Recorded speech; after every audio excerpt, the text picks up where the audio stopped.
पण मी शेव भेंडीची भाजी बनवण्यासाठी पॅन गरम करायला ठेवलेला आहे. मध्ये तेल टाकून घ्यायला ही जी बारीक चिरलेली भेंडी आहे ही यामध्ये टाकून 5 मिनिट परतून घ्यायची. तेला एका प्लेटमध्ये काढून घेऊया. पुन्हा एक परीभर तेल त्यामध्ये मोहरी टाकून घ्यायची, जिरं टाकून घ्यायची, गॅस कमी करायचा, कढीपत्ता टाकून घ्यायचा, 1-2 चिरलेल्या हिरव्या मिरच्या टाकून घ्यायच्या, चिमूटभर हिंग टाकून घ्यायची, कोथिंबीर आणि एक किंचित अर्धा चमचा हळद टाकून घ्यायची. थोडंसं मिरची परतेपर्यंत परतून घ्यायचं. आपल्याला त्यामध्ये शेंगदाण्याचा कूट टाकून घ्यायचा. मिरची टाकली तरी पण थोडंसं लाल तिखट टाक. गोडा मसाला आहे, यामध्ये मिरची नाही. इटभर परतून घेऊया.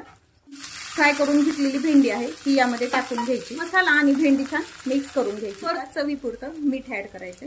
मीठ झाकण टाकून एक वाफ येऊ द्यायची. पण झाकण काढून पाहूया शिजली का ते भेंडी. भेंडीला छान वाफ आली. आपल्या एकदम 0 नंबरची शेव आहे, बारीक शेव, ती टाकून घ्यायची. कोथिंबीर टाकून घ्यायची आणि हे आता मिक्स करून घेऊया.